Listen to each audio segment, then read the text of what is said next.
छत्तीसगढ़िया बेटा हमें हावे जेखर गुमान रे। माटी मोर महतारी ओखर बेटा मैं हा किसान रे। जेखर कोरम खेलन कूदन काटन रात बिहान रे। आगे लागल छूट के बेरा चलना चली मितान रे। दुनिया भर माँ फहराबो छत्तीसगढ़ के हम परचम। जन्मभूमि के रक्षा करबो तभी तो जिंदगी तरही। हमर भाखा हवे छत्तीसगढ़ ही। पढ़बो लिखबो गोठियाबो छत्तीसगढ़ ही। हमर भाखा हवे छत्तीसगढ़ ही। लिखबो पढ़बो गोठियाबो छत्तीसगढ़ ही।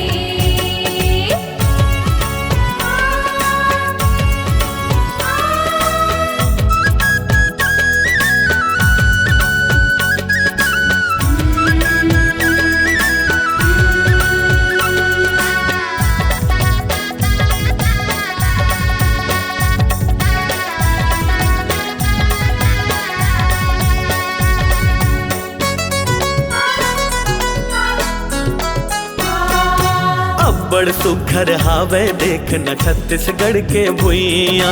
माया पीरत के मधुर गीत गाथे रे यहाँ पुरवैया। डोंगरी पहाड़ में झूमे नाचे खल खल हासे नदिया।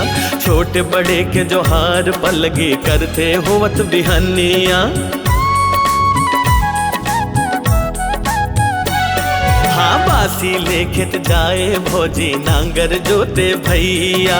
गांव बस्ती माँ जुर मिल के सब नाचे कर मददरिया। महमाई मुर्दाई के हावे इह माटी माँ छैहा। आशीष पाके जेखर दरगे मुर संगी ये भुइया। छोटे छोटे नोनी मन गाए मिलके सुआ गीत रे। नाच देवारी राउत मनहा बांध के मुड़मा कलगी। हमर भाखा हवे छत्तीसगढ़ ही। पढ़बो लिखबो गोठियाबो छत्तीसगढ़ ही। हमर भाखा हवे छत्तीसगढ़ ही। लिखबो पढ़बो गोठियाबो छत्तीसगढ़ ही।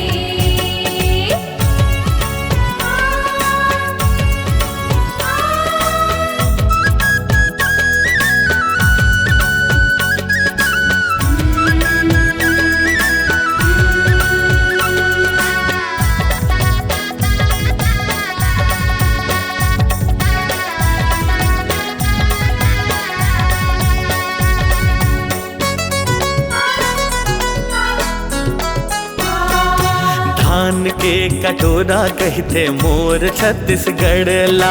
एखर ईमान लखन बोरबे कर ले थोकन चेतगा। लहू पसीना एक कर देथे भूख ला सबके मिटाए बर। ऐसे किसन हा बेटा हावे मोर छत्तीसगढ़ माँ। थोकन पढ़ लिख डारिस बेटा देख अंग्रेजी झाड़ थे। संस्कार ला अपन भुला के दूसर के नकल उतार थे। सबो अपन राज के देख न जगमा झंडा गाड़ थे। महतारी के नाव करे बर शर्म कबर तो लाग थे। भारत भुइया के हावे मोर छत्तीसगढ़ हा धरखन। इखरे बर अब जीबो मरबो तभे तो संगी बनही। हमर भाखा हवे छत्तीसगढ़ ही। पढ़बो लिखबो गोठियाबो छत्तीसगढ़ ही। छत्तीसगढ़िया बेटा हमें हावे जेखर गुमान रे। माटी मोर महतारी ओखर बेटा मैं हा किसान रे।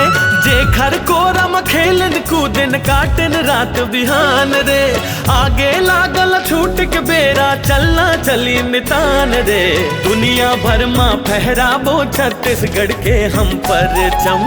जन्मभूमि के रक्षा करबो तभी तो जिंदगी तरही। हमर भाखा हवे छत्तीसगढ़ ही।